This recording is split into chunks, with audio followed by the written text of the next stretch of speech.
You're tuned in to Wine in 9. Hello, and welcome back. We're all you need to learn about wine in 9 minutes or less. Here's your host, Bob Cappuccino. Pinot Grigio is the most popular white wine after Chardonnay in the United States today. Easily the most popular Italian white wine, with over 8.5 million cases imported every year. 90% of all the Pinot Grigios that's produced in Italy is exported, and a lot of it comes here to the United States.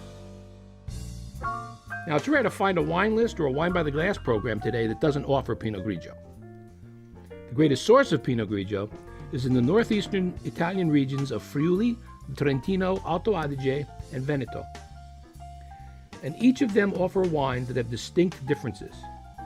But demand has encouraged plantings in other parts of Italy, like Molise in central Italy, and even as far south as Sicily. As an aside, this grape variety is also called Pinot Gris in the Alsace region of France, where it originated, but also can be found in vineyards in California, Australia, New Zealand, Chile, where it might be bottled as Pinot Grigio or as Pinot Gris.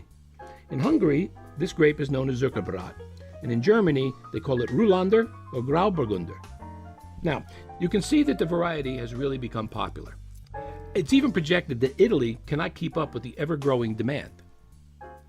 Other growing regions are offering Pinot Grigio mostly to compete with the inexpensive stuff.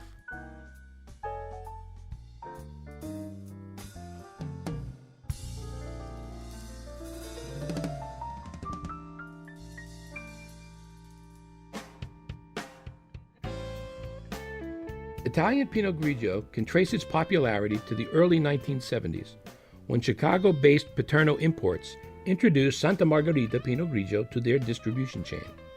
Now, at the time, Soave, another white wine from the Veneto, had been very popular. Bolla Soave, in particular, was offered in virtually every Italian restaurant in the United States. However, as is often the case, wineries envious of Bolla's success got greedy and started pumping out marginal Soave. And as the demand went up, the quality plummeted. Tasteless, bland Soave was quickly out of fashion. But Pinot Grigio was in the right place at the right time. And Paterno did a masterful job of marketing the easy-to-remember brand, and it opened the door for all Italian Pinot Grigio. So, of course, new brands started to pop up to compete with Santa Margherita, which was still the benchmark. Today, the wine is still well made, but its price has really outpaced its quality. For the same price, you can find more interesting Pinot Grigio from Alto Adige and Friuli. A lot of Pinot Grigio is made at large co-ops in Trentino and Veneto. In fact, a couple of companies like Cavit and Mezzacarona provide a lot of different labels that you will come across, so pay attention. And they sell wines at different levels of quality too, so you might find a cheap one or an expensive one from the same co-op. In the main, wines come from larger vineyards on the Venetian plain and are labeled Pinot Grigio della Venezia or Pinot Grigio del Veneto or some other like phrase. Because in Italy, if you name a varietal, like Pinot Grigio, you have to append a geographic location to that wine. So it has to say Pinot Grigio del Veneto or Pinot Grigio del Friuli, okay? Other wines might come from the Grava del Friuli, which is another large, flat plain east of the Veneto, and it's known for quantity production. And they'll be labeled with the area's name.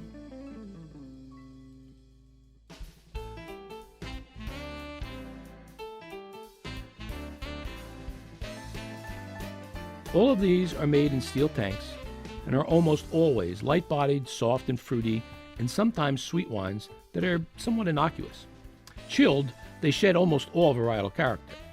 Usually they are low-priced and many will be bottled in 1.5-liter bottles. Now these are wines to consume immediately, as they will lose character within a year or two. Now these are wines for aperitif sipping or by the pool on a hot day as simple thirst quenchers. Although they can be enjoyed with appetizers, fish, light pasta dishes, I find they don't add much as condiments to support the food. Now, let me say, there are always some small producers in those regions that will make above average, even excellent Pinot Grigio that will be more interesting to drink. So read the back label. If it names a winery, which you might Google, it could be a surprising value. But if it says produced by or bottled by and some initials or numbers, it is most likely from a co-op or a winery that wishes to remain anonymous.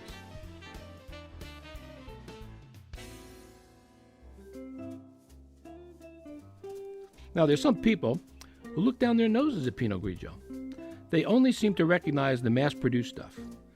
But truly knowledgeable wine lovers understand that Pinot Grigio in the right place with distinctive terroir will produce complex and very satisfying and age-worthy wines. I've heard some people remark that Pinot Grigio is not a grape that benefits from specific vineyard terroir, that it grows the same everywhere.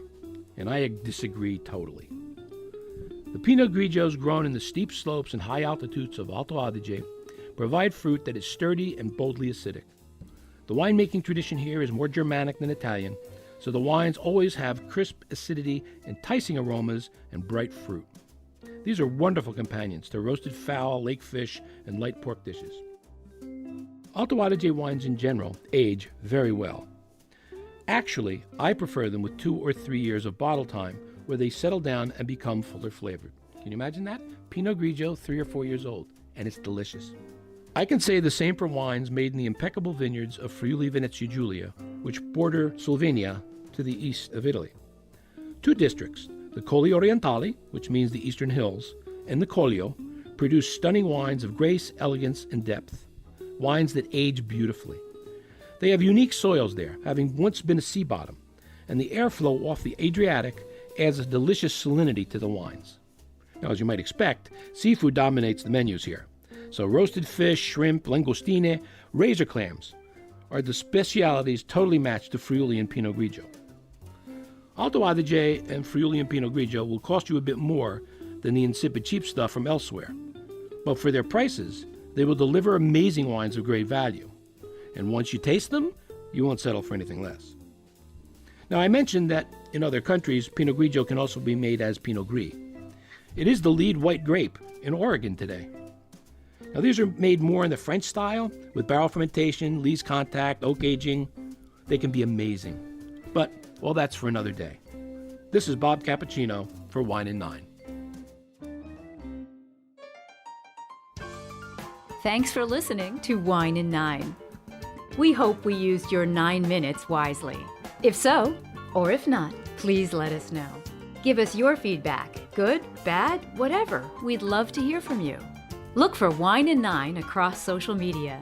We're at wineand9.com, YouTube, Facebook, Twitter, and Instagram. So grab a glass and join, subscribe, download, tweet, whichever you choose. Or you can go to our home base at wineand9.com. Want to email? We're at info@wineand9.com.